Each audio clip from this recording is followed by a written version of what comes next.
こんにちは、トランスです。今回はブロックチェーンを攻略します。と言ってもトロフィー取得だけを目指します。画面上にある1段目のフォルダはチュートリアルです。トロフィー取得のためには2段目以降のフォルダを塗りつぶしていく必要があります。1回のプレイにつき1段ずつしか進めることができません。細かいルールはあるのですが、絶対にクリアできるわけではなく、運の良し悪しが左右します。右下の数字を0にすればフォルダ1つを取得できます。今取得しました。左下の数字が6分の1になっています。そしてこのファイアウォールを突破するたびに下からブロックがせり上がってきます。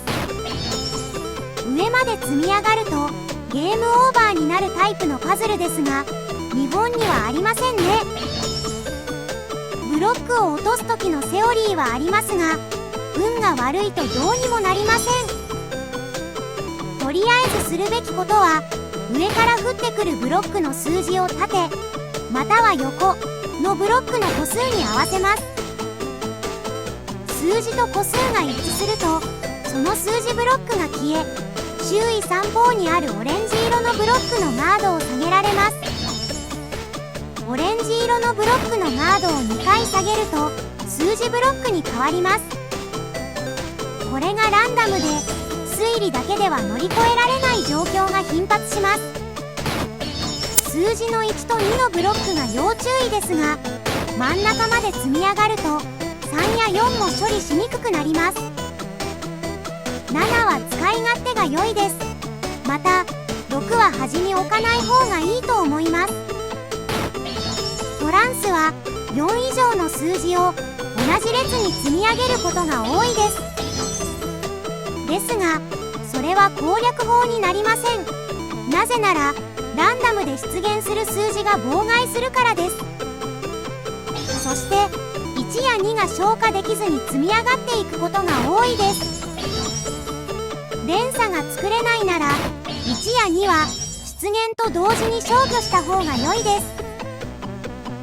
トランスは動画撮影のため試行時間なく消去していますが、時間制限はありません。ただしやってみると分かりますが、長時間考えてもあまりうまくいきません。アーケードパラダイスのゲームは細かいゲームバランスまで調整されていないと思います。さて画面はもう少しで6分の6になるところです。これを達成すればこのゲームは終えても良いです。というわけでゲームオーバーの瞬間を見ておきましょう。最上段に1が並んでいます。運が悪かったというだけです。実はスコアの5万点はかなりいい方です。ですが目標を全て達成するためには15万点必要です。世界ランキングを見ていただくとそれがいかに難しいことか分かります。さて次は2段目の2の1からになります。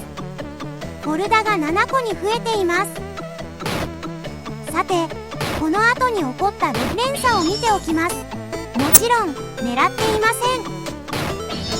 ランダムがたまたま連鎖を引き起こしています。